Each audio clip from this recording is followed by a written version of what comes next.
Sir, Jammu Kashmir में आतंकी हमला हुआ वायुसेना के काफिले पर और उसमें एक हमारे जवान शहीद हो गए हैं, 4 घायल हो गए हैं, क्या कहेंगे? जो शहीद हुए हैं उनको हम श्रद्धांजलि देते हैं और जो घायल हुए हैं उनको ऊपर वाले से प्रार्थना करते हैं, परमात्मा और प्रकृति से, कि जल्दी वो ठीक हों।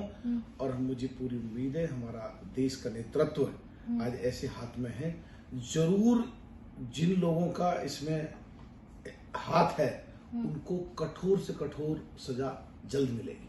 मोदी कह रहे हैं कांग्रेस ने हमेशा मुस्लिमों को वोट बैंक की तरह देखा है, इसी नीति पे काम किया जिसका पूरे देश को नुकसान उठाना पड़ा है, लेकिन बीजेपी सबका साथ सबका विकास की बात करती है, किसी में भेदभाव नहीं करती है। आप क्या कहेंगे?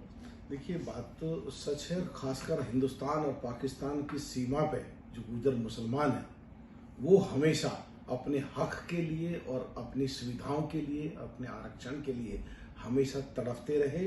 और एक 55-60 साल कांग्रेस ने उनकी वोट ले ली, शोषण किया, उनके लिए कुछ नहीं किया।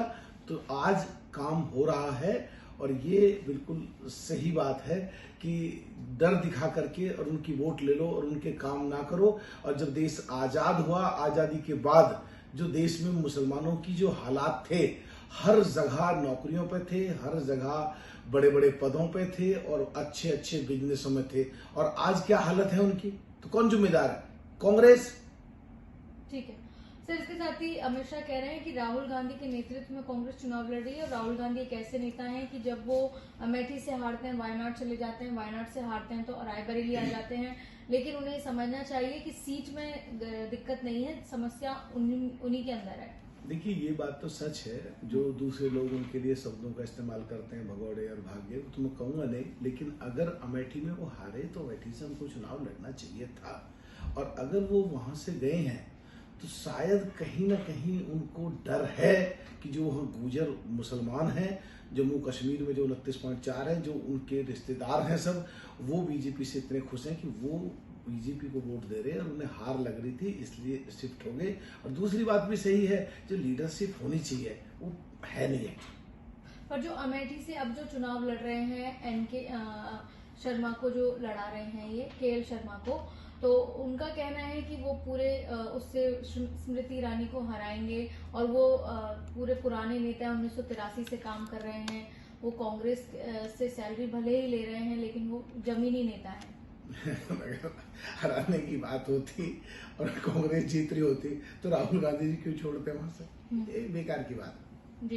इसके साथ ही कांग्रेस के पुराने नेता ये भी दावा कर रहे हैं कि कांग्रेस में 2 फाड़ होने वाली है, दो भागों में बंटने वाली है, एक राहुल गांधी और एक प्रियंका गांधी, क्योंकि प्रियंका गांधी का चुनाव ना लड़ना और राहुल गांधी का अमेठी से ना लड़ना कहीं ना कहीं कार्यकर्ताओं को निराश करता है। देखिए, वो लोग जो कांग्रेस के कह रहे हैं, क्योंकि बात होती होगी पार्टी में ऐसे, इसलिए वो कह रहे हैं। और बात तो ये सच है कि रॉबर्ट वढेरा अगर कहते हैं कि मुझे सारी पार्टियां कोशिश कर रही हैं चुनाव लड़ाने की और मुझे अगर वहां से लड़ाया जाएगा तो मैं लड़ लूंगा, और प्रियंका गांधी जी अगर पूरे देश में घूम रही हैं और वो रायबरेली या अमेठी से लड़ना चाहती थी, सबको ही पता है, तो कहीं ना कहीं सुगराहट तो है। पर ये उनका पार्टी का अंदरूनी मामला है, वो 2 फाड़ हो 3 फाड़ हो, हमें इससे क्या लेना देना। जी, लेकिन रॉबर्ट वाड्रा कह रहे हैं चाहे कोई भी राजनीतिक पद हो, हम परिवार को नहीं बांट सकता, नहीं वो कर सकता है। अगर ऐसी बात है तो उन्हें ये दिखाने की जरूरत क्या पड़ रही थी कि एक ही गाड़ी में सोनिया गांधी जी भी बैठी हैं, प्रियंका गांधी जी भी बैठे हैं, राहुल गांधी जी भी बैठे हैं, वढेरा जी भी बैठे हैं। तो फिर क्या दिखाने की जरूरत है कि हम एक हैं? जो एक होते हैं दिखाने की जरूरत पड़ती नहीं है, और जहां दिखाने की जरूरत पड़ रही है तो कहीं ना कहीं कुछ ना कुछ गड़बड़ तो है अंदर। ठीक है, ठीक।